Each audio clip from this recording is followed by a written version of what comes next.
31 décembre 1967, le Caesars Palace à Las Vegas, dans le Nevada. The toughest competitor that anyone ever has to face in life is death. And death was my competitor. I wanted to get on the motorcycle and go against death. Wild turkey, straight up.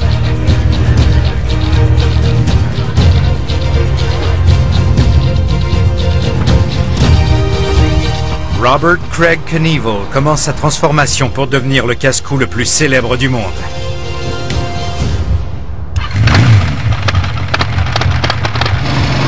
C'est ce saut qui a fait connaître Evel Knievel. Mais un demi-siècle plus tard, une question demeure encore sans réponse.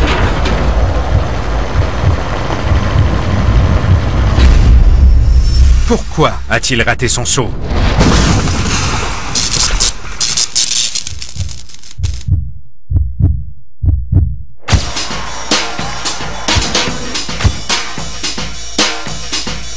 Le Caesars Palace a ouvert en 1966.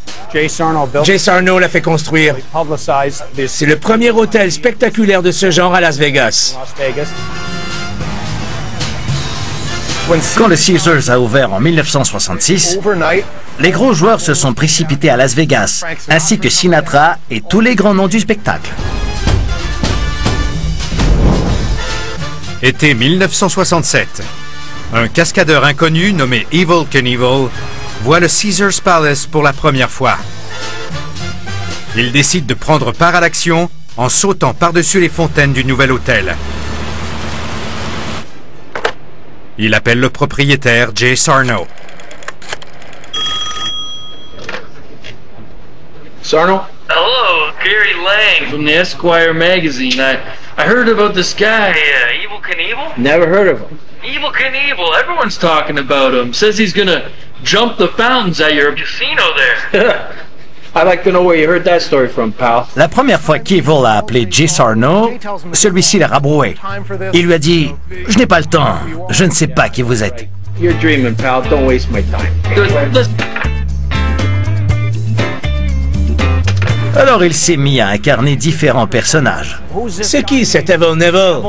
Il paraît qu'il va sauter en moto par-dessus vos fontaines. When's who doing what? What are you talking about? Are you crazy? Don't waste my time. Et il inventait des noms. Oh, this is Bench Buckley. Neville Knievel? Awful Knievel. You heard it. Il prenait des accents différents. Hello, this is Rosenstein. What do you want? Evel Knievel. Gonna make you famous. Il prétendait être un promoteur ou un journaliste.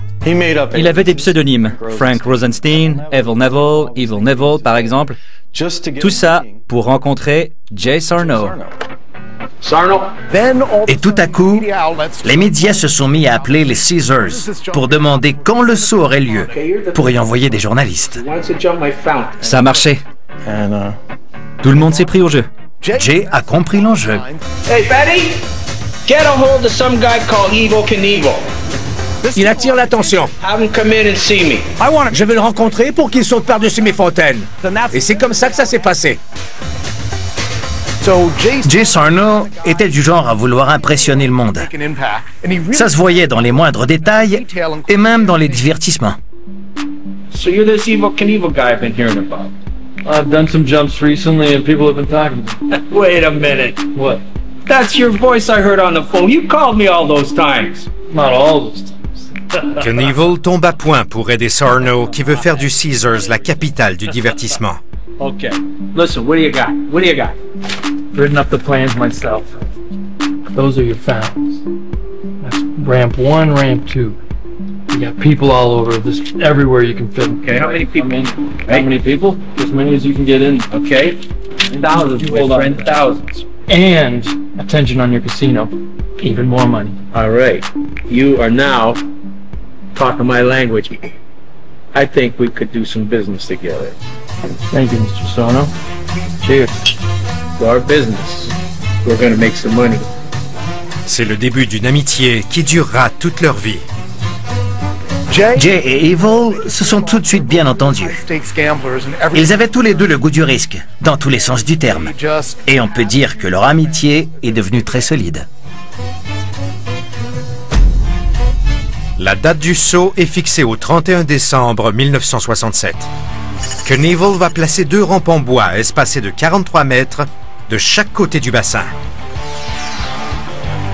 C'est le plus long saut jamais tenté par un cascadeur.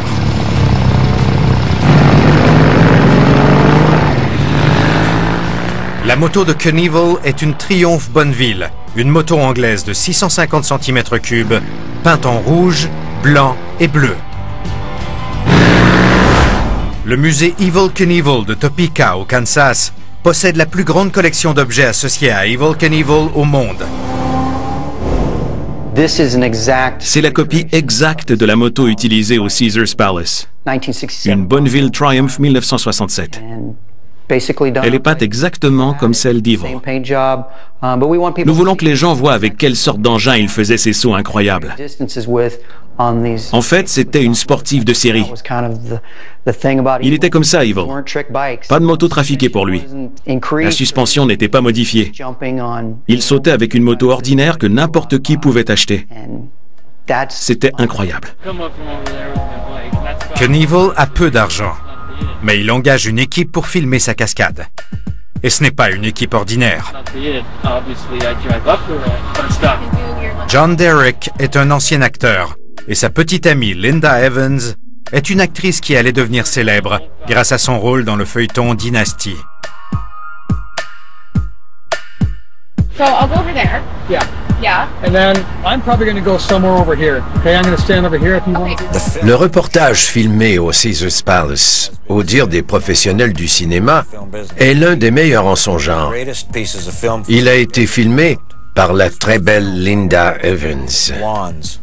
Ce qui me fait dire que je suis meilleur juge de beauté féminine que l'Américain moyen qui a attendu 15 ou 20 ans avant de comprendre à quel point elle était belle. Il est 17 h. Le moment est venu.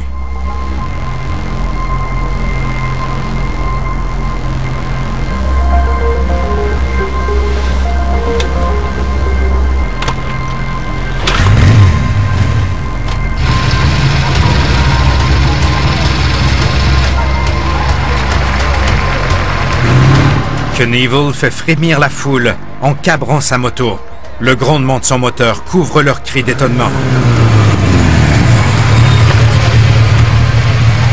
I'm doing this. We're doing it. Yeah! Hey, we're all right up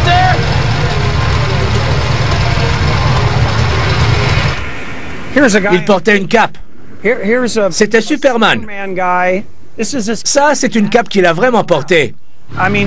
Il avait des idées ahurissantes, mais il faisait les choses sérieusement. Il ne jouait pas dans un film de série B, c'était un vrai super-héros. Il faisait des cascades très dangereuses.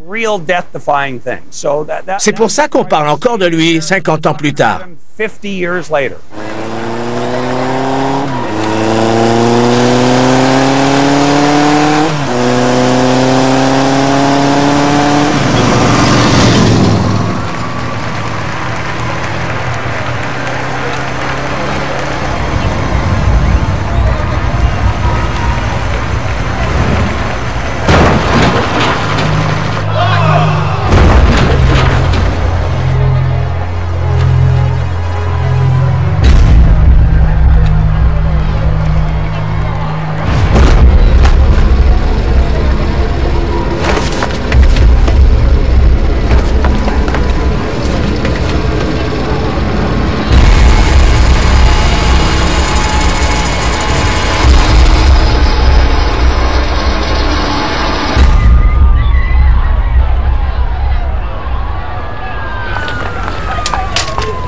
L'accident arrive si vite et il est d'une telle violence qu'on n'a pas le temps de se poser la question « Comment a-t-il pu se produire ?»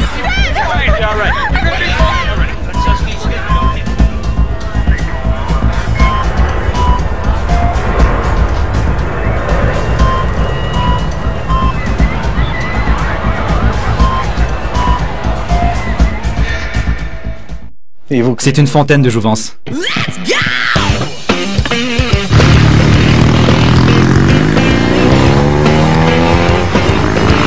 Evel Knievel est une source d'inspiration. Il nous pousse à trouver le courage d'être des héros, pour nous-mêmes, nos familles ou quiconque. Il faut foncer dans la vie, pour ne pas seulement exister, mais pour vivre vraiment et pleinement. Et c'est ce qu'il symbolisait, cette façon de vivre intensément. Il était l'individualité incarnée. Pour décoder la légende d'Evel Knievel, il faut d'abord comprendre l'homme qui l'a créé.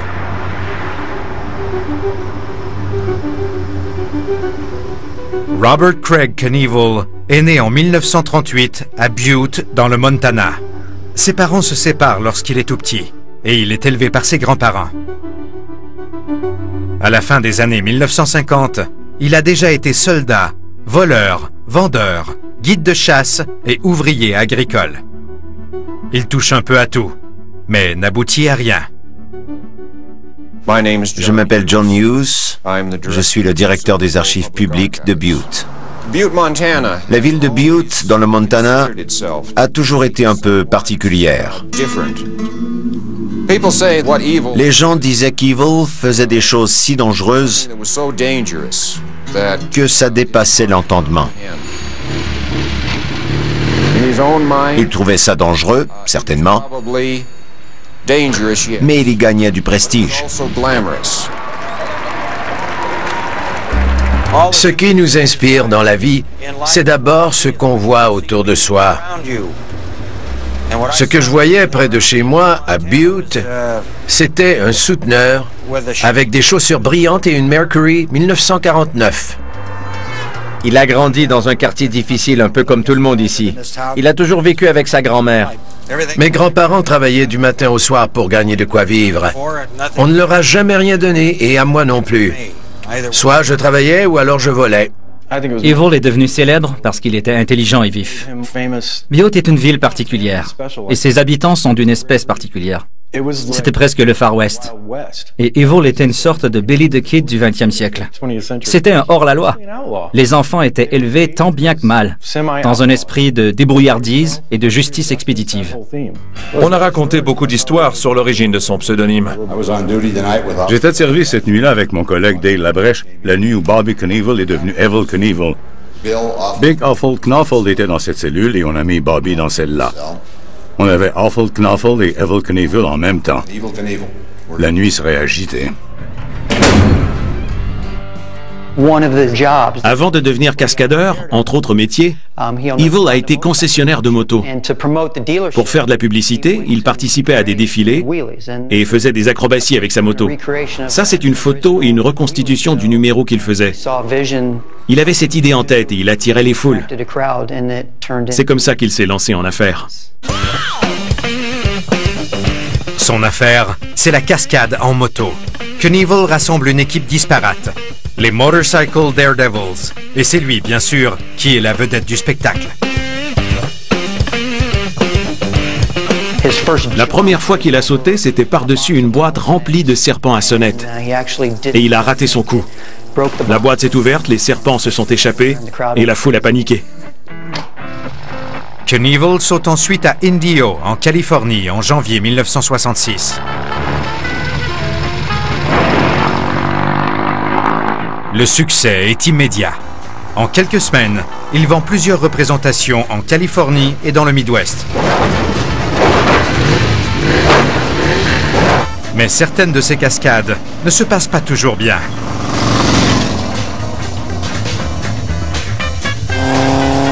Au cours des 9 mois suivants, Knievel exécute 12 sauts par-dessus un nombre croissant de taux. 2 sauts sur 12 finissent en accident. Mais cela ne l'empêche pas de trouver son créneau. Il se blesse grièvement et survit pour raconter son histoire. Il a de plus en plus confiance en ses capacités de cascadeur.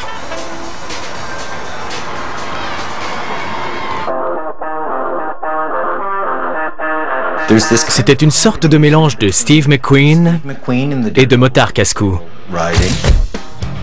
Il ressemblait aussi vaguement à Paul Newman, un autre acteur qu'on associe avec la vitesse et les courses automobiles, ce genre de choses.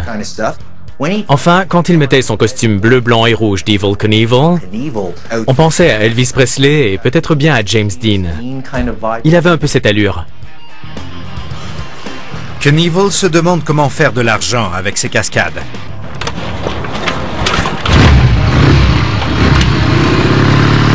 Son inspiration, c'est le Caesars Palace. Nous sommes au Caesars Palace et les fameuses fontaines sont derrière moi. Mais les choses ont changé au cours des ans. En 1967, l'hôtel était ouvert depuis 1 an seulement. L'esplanade était beaucoup plus dégagée et c'est là que mon père a construit sa rampe de lancement en bois. Il ne pouvait pas vraiment s'entraîner sur place. Il a été obligé d'improviser et il s'est basé sur son expérience pour déterminer à quelle vitesse aller. Le Caesars Palace était unique au monde à l'époque. Souvenez-vous que tout ça se passe 11 ans après l'ouverture de Disneyland. Le concept de parc thématique est encore tout nouveau. Jay a pris le risque et a foncé. Les serveuses seraient des déesses et elles porteraient des toges. Jay avait une capacité d'attention limitée. Il aimait le clinquant, les belles femmes. C'est ce qu'il voulait voir autour de lui. Et c'est pour ça qu'il a créé le Caesars Palace. Le saut de Knievel colle parfaitement à la vision de Sarno. Las Vegas joue un rôle important dans l'histoire d'Evel Knievel. Cette ville essaie toujours de repousser les limites en matière d'attraction et de divertissement. Elle ne se préoccupe pas de modération ou de subtilité. C'est pour ça qu'à l'époque, le coup de publicité de Knievel était gagnant.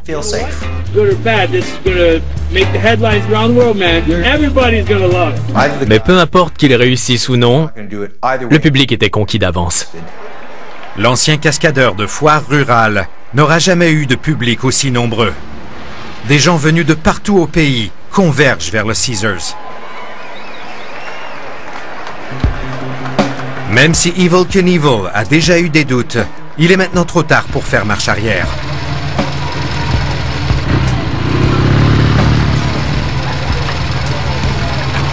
Il y est allé quand il s'est senti prêt.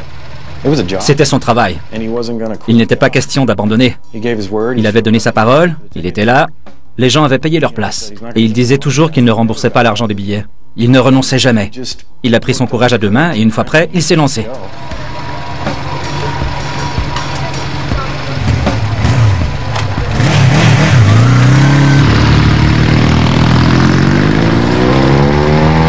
John Derek filmait le décollage.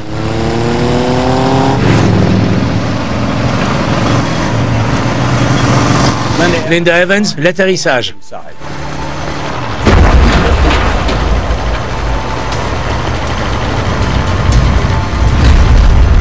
Et sérieusement, cette chute, on n'a jamais fait mieux que ce film dans toute l'histoire du reportage sportif.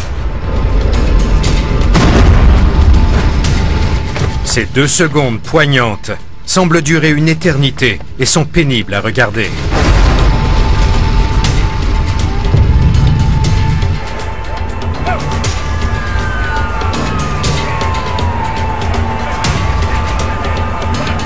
Evel Knievel, inconscient, est transporté d'urgence à l'hôpital.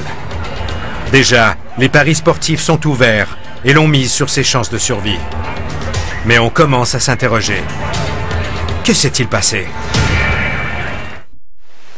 This is Evel Knievel and the Evel Knievel shock-absorbing stunt cycle. You can make him do wheelies, backstands, and for that big jump, up and over that 4-foot ditch. Evel Knievel, sold separately or with the Evel Knievel stunt cycle from Ideal. Ce sont les jouets qui ont fait sa fortune. Les sauts étaient lucratifs, mais ce qui lui a rapporté énormément d'argent, c'est son contrat avec les jouets Ideal, pour la moto en particulier. Si vous étiez enfant dans les années 1970, fille ou garçon, vous vous souvenez sans doute que c'était le jouet le plus populaire. Aujourd'hui, une moto en parfait état peut se vendre plus de 1000 $ sur eBay. C'est le jouet qui s'est le plus vendu de toute l'histoire du jouet. Mon père a gagné plus d'argent avec ce jouet qu'avec n'importe quoi d'autre. Et pensez-y, à cette époque, on ne vendait pas de licence pour des produits associés à un nom. C'est mon père qui a démarré le marché des produits dérivés, en fait. Personne ne faisait ça avant lui. Et regardez ce que c'est devenu maintenant. Les gens ne parlent plus que de marques. Marque de ceci, marque de cela. C'est mon père qui a lancé le concept. C'est le 1er janvier 1968. Evel Knievel est dans un état critique après son terrible accident au Caesars Palace à Las Vegas.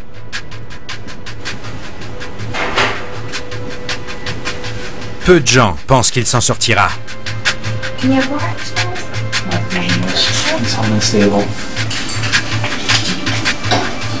Alors qu'il s'accroche à la vie, les gens se demandent pourquoi il a raté son atterrissage.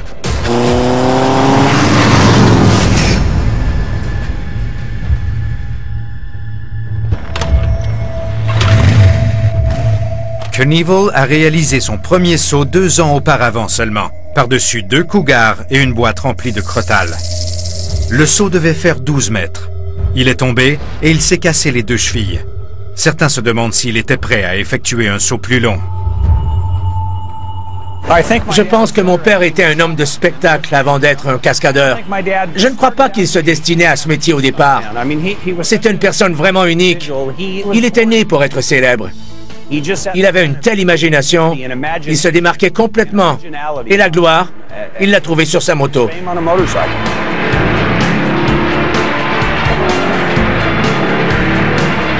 On dit souvent que le vrai courage, c'est d'avoir peur, mais d'aller quand même de l'avant. Dans ce sens, c'était un homme très courageux, parce qu'il était parfaitement lucide. Il savait qu'il risquait de se rompre les os. Et c'est ce qui lui est arrivé, fracture après fracture. C'est ce qui est fascinant avec ce type. Il avait une telle volonté.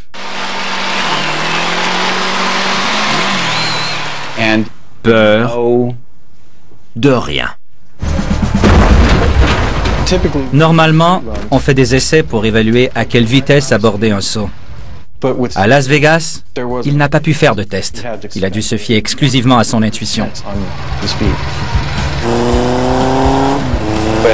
Tout ce qu'il pouvait faire, c'est accélérer, ralentir, s'arrêter et redescendre. Et il a foncé. Il n'y avait pas moyen de tester le parcours ou de traverser la fontaine.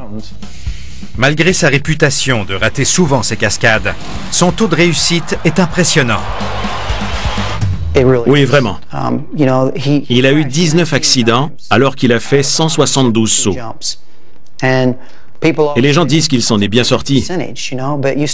Mais pensez au premier accident, au deuxième, puis au troisième et ainsi de suite, jusqu'au 19e. Pensez au courage qu'il lui fallait pour se relever.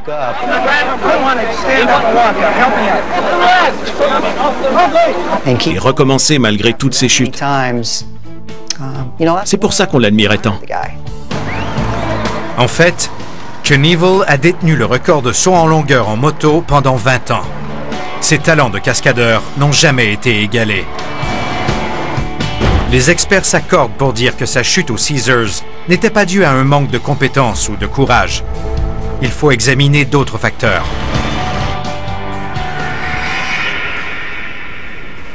Plusieurs jours après son admission à l'hôpital, Knievel sort du coma.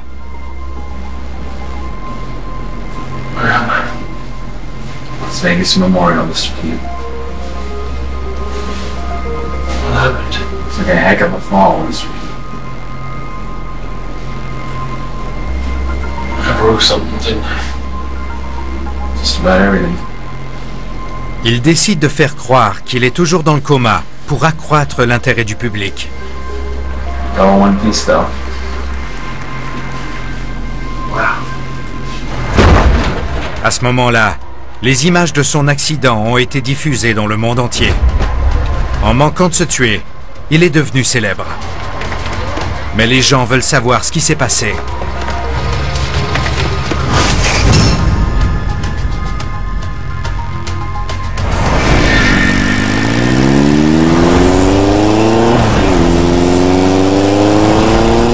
La Triumph de Knievel est une moto de série ordinaire. C'est une moto anglaise, une 650cc, qui n'a pas été modifiée pour le saut. C'était une moto de course qu'il avait empruntée à un concessionnaire en Californie pour ce saut. Elle n'avait rien de spécial. C'était juste une moto Triumph de série. Il avait d'abord utilisé une Honda 250. Alors, la Triumph 650, c'était une coche au-dessus selon lui. Enfin, je crois. Il a eu du succès avec la Triumph. C'était sa moto favorite. Elle faisait de bons atterrissages. Il s'avère qu'il avait fait le bon choix. Sa prochaine moto est impressionnante, mais c'est un engin dangereux. L'American Eagle était tristement célèbre. Il n'a sauté que 13 fois avec cette moto, et il a eu 6 accidents. Ce n'était pas une moto conçue pour le saut. Cette moto était un cauchemar. La pire de toutes ces motos. Il s'écrasait la moitié du temps. 230 kilos de ferraille. Lorsqu'on examine de près le saut du Caesars Palace, on voit que la Triumph atterrit juste avant le début de la pente. Mais elle est parfaitement droite. Knievel lui-même n'a que des éloges pour la moto anglaise et sa performance irréprochable. La moto n'est pas le problème. La cause de l'accident reste un mystère. Evil man, you won't believe it. We're more famous than the Beatles. I'm telling you, Caesars Palace has got bookings coming out of our ears, all because you crashed. More famous than Elvis? More famous than everybody. La renommée d'Evel Knievel grandit à mesure que la nouvelle de sa folle cascade et de son incroyable survie se répand à travers le monde. We should do this again, and this time, the crowds will be twice as big. We're gonna make a fortune again. Listen, yeah, Canyon. Whoa! I want to jump the canyon. Sponsored by Caesars Palace. We'll see. La fortune commence à sourire à Knievel. Et je pense que Sarno sous-estimait combien cela attirait les spectateurs du monde entier. À la fin des années 1960, Las Vegas essaie d'entrer dans la prochaine phase de son développement, qui est de ne pas attirer seulement les joueurs professionnels, mais d'attirer tous les Américains à ses plaisirs. Et il a vu que le spectacle de Knievel allait certainement jouer un rôle là-dedans. Ce qu'il n'avait pas prévu, c'est que l'accident fonctionnerait également en faveur de Knievel. Mon père disait, je ne me casse pas les os et je ne répands pas mon sang pour que les autres s'enrichissent. Je le fais pour que moi je gagne de l'argent. Et il aimait son rôle d'Evel Knievel. Donc, il était en plein celui qu'il voulait être dans la vie. Il avait réussi. Et parmi tous les cascadeurs que j'ai rencontrés, ceux qui ont eu des accidents aussi graves ne sautent plus jamais. Il était différent des autres. Il se relevait immédiatement et il disait « Je n'ai pas fini, j'y retourne ».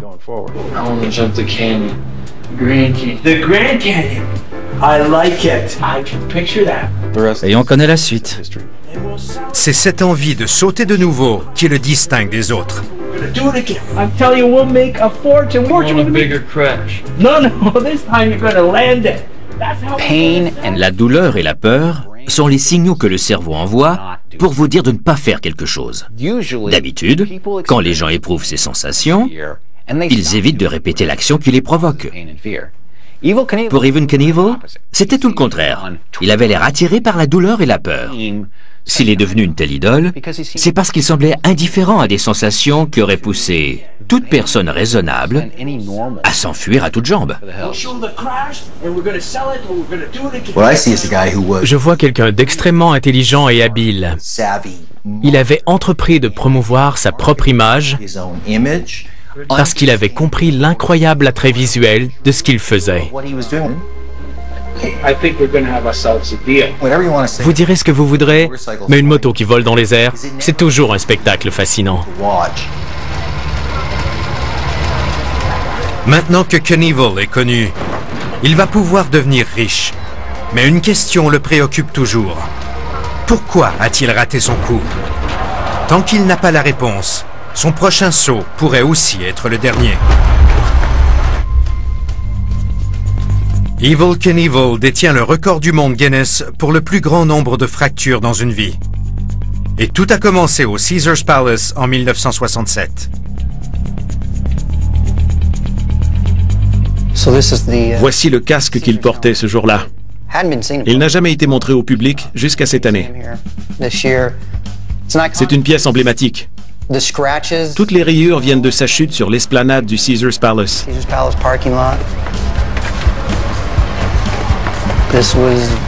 C'était l'un de ses premiers casques intégraux. La première chose qu'on remarque en le voyant, c'est qu'on a fait des progrès énormes depuis les années 1960 du point de vue de la sécurité. Et la deuxième, c'est que le casque est littéralement couvert de rayures, ce qui montre que sa tête a cogné le sol à maintes reprises. C'est incroyable qu'il ait survécu. Des décennies plus tard, la question demeure. Pourquoi Knievel a-t-il raté ce saut? Mike Draper a travaillé pour Evel Knievel. Il conduisait son célèbre camion de soutien, Big Red, dans les années qui ont suivi le saut aux Caesars, alors que le cascadeur était à l'apogée de sa gloire. Redécouvert en Floride en 2011, il a été parfaitement restauré au musée Evel Knievel de Topeka au Kansas. C'était la maison mobile de Knievel.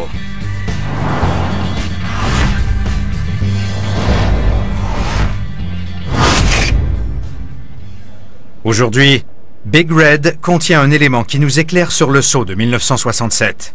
Voici les rampes qu'ils ont utilisées pour le saut du Caesars Palace. Elles sont extrêmement lourdes. Ce sont des planches de chêne. Je ne peux pas vous dire combien elles pèsent exactement, mais nous avions de très gros chariots élévateurs. Il s'est servi de ces rampes pour la première fois au Caesars Palace et il les a utilisées jusqu'à sa retraite. Les mêmes rampes. Tout au long de sa carrière, Knievel a gardé ses rampes et toujours au même angle. Il les fixait sur des poutres robustes pour les empêcher de bouger lorsque sa motocyclette atterrissait à 140 km/h. C'était du bon matériel et ses rampes n'ont jamais failli à la tâche pendant toute sa carrière. Les experts se sont demandé si les rampes étaient mouillées ce jour-là. Mais les images d'archives montrent que le temps était clair et sec, ce qui est typique du Nevada en décembre. Il n'y avait pas de vent ou d'autres conditions météo qui auraient pu gêner Knievel. À l'époque, selon d'anciens membres de son équipe, on mouillait un doigt pour connaître la direction du vent. On faisait 1 ou 2 passages et c'était tout. Evel examinait la rampe et puis il décidait d'y aller. Il n'y avait pas de radar. C'était un sacré pari. De nos jours, vous pouvez planifier scientifiquement un saut dans ses moindres détails. Et c'est assez sûr. Mais avec une Triumph ou une autre grosse moto, il risquait littéralement sa vie à chaque saut. Il fallait de l'audace et de la détermination. Les conditions étaient parfaites. Les rampes aussi. Les admirateurs et les experts excluent ces facteurs externes et cherchent d'autres raisons à l'accident spectaculaire de Knievel.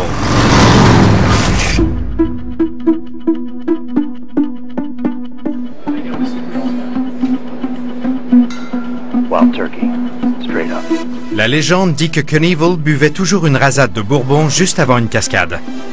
Il est dans le casino, il joue, je crois qu'il met sur le rouge à la roulette, mais je ne pense pas qu'il gagne. Ensuite, il boit un verre de whisky, il sort et exécute son saut.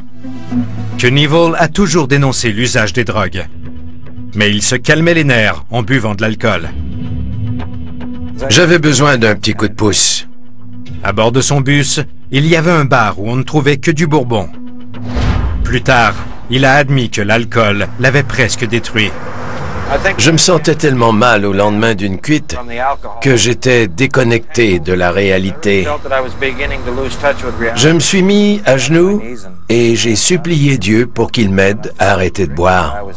D'après son fils, l'alcoolisme serait apparu plus tard et aurait un lien avec ses blessures à la tête. De nos jours, on parle de plus en plus des conséquences des commotions cérébrales. Et je suis certain que cet accident avait un peu à voir avec le tempérament de mon père, plus tard dans sa vie. Et il a eu d'autres commotions. Mais en 1967, Knievel ne montre aucun signe de l'alcoolisme qui lui gâchera la vie plus tard. Selon les archives, il n'a jamais fait de saut en état d'ivresse au Caesars Palace ou ailleurs. Ce n'est pas pour ça qu'il a raté la rampe. Mais un dernier facteur reste à considérer. Le point faible de Knievel est révélé par son saut le plus célèbre dans une fusée au-dessus du canyon de la rivière Snake. Dès qu'il est de nouveau sur pied, Knievel commence à planifier son prochain grand coup. Il veut sauter par-dessus le Grand Canyon. The Grand Canyon. Les autorités américaines lui opposent un refus malgré son insistance. Knievel fait encore 60 sauts et il a 10 autres accidents graves. Et puis, à l'été de 1974, il annonce qu'il a un nouveau plan.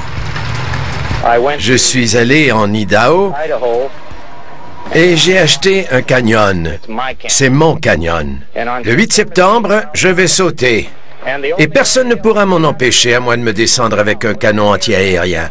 Parce que je vais le faire, croyez-moi.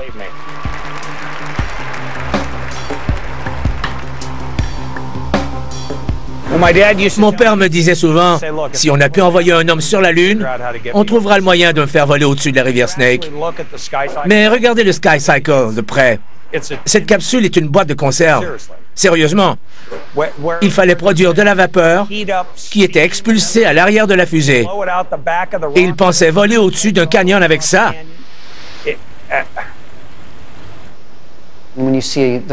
Les gens pensaient que la fusée avait un moteur à réaction, mais pas du tout. C'était un moteur à vapeur. En gros, c'était une boîte remplie d'eau qu'on chauffait jusqu'à 260 degrés Celsius. Ensuite, on retirait le bouchon et la fusée filait sur la rampe à près de 500 km/h.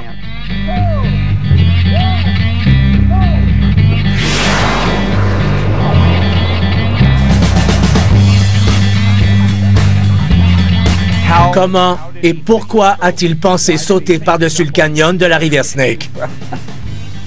Qui sait? Il allait gagner beaucoup d'argent et devenir plus célèbre. Et c'est ça qui le motivait. Bon sang! Comment peut-on inventer des trucs pareils?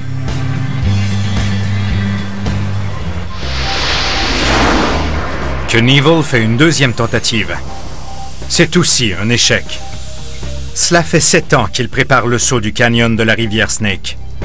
Le temps et l'argent commencent à manquer. 2 fois, j'ai essayé de faire voler la fusée au-dessus du canyon et les 2 fois, la fusée s'est engloutie dans la rivière.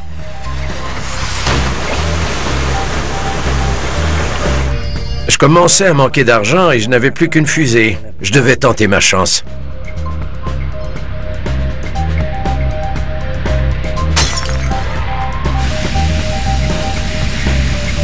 J'espère que personne n'aura à faire la prière que j'ai faite quand j'ai appuyé sur le bouton de mise à feu. 4, 3, 2... J'ai dit, mon Dieu, protégez-moi, j'arrive. 1... Ça a l'air bien parti! Ils veulent rester donc avec les oiseaux. Mais on dirait, il y a un problème. On dirait que la fusée tombe dans le canyon. La fusée tombe. Elle tombe. La fusée chutait et le vent la rabattait contre la paroi du canyon. Et moi, j'essayais de me dégager. Les gens ne le savaient pas, mais j'étais attaché à l'intérieur de cette chose. Par chance, le Sky Cycle retombe sur les rochers. Si elle tombait dans la rivière, je me noyais. C'est sûr. J'étais mort. Evel Knievel now appears to be standing in the boat and waving. He's alive and well. Il y a eu controverse. Le parachute s'était déployé trop tôt pendant le saut. Est-ce que Knievel avait délibérément tiré sur la manette? Lui réfutait les accusations. Il disait que c'était une défaillance du système. On peut appeler ça une cascade, mais beaucoup de gens ont pensé que c'était un coup monté.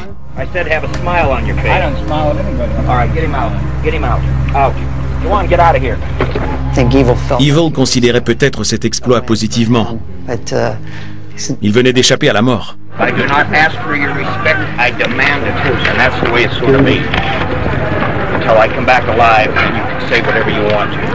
En fin de compte, ça n'a pas d'importance. À ce moment-là, sa notoriété avait beaucoup diminué et les gens étaient prêts à passer à autre chose.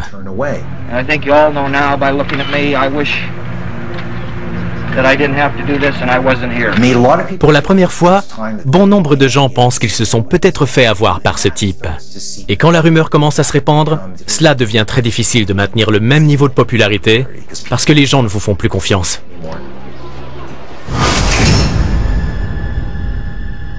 Le fait que Knievel soit prêt à mourir pour une cascade à la rivière Snake met en évidence la témérité qui a failli le tuer au Caesars Palace.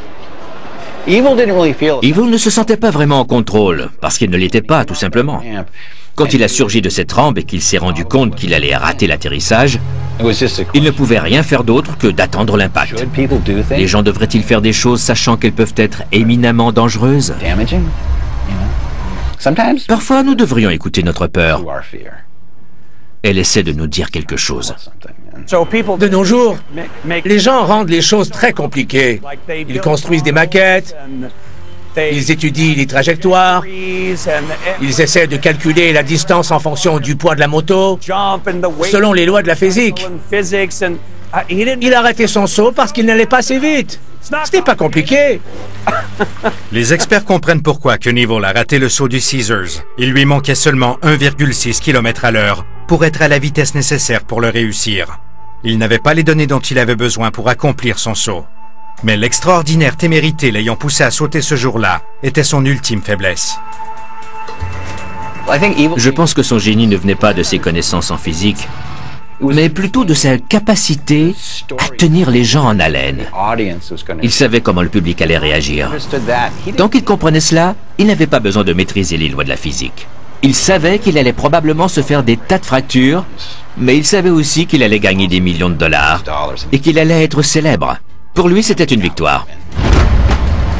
L'accident spectaculaire de Knievel au Caesars a été causé par une simple erreur de calcul de la vitesse.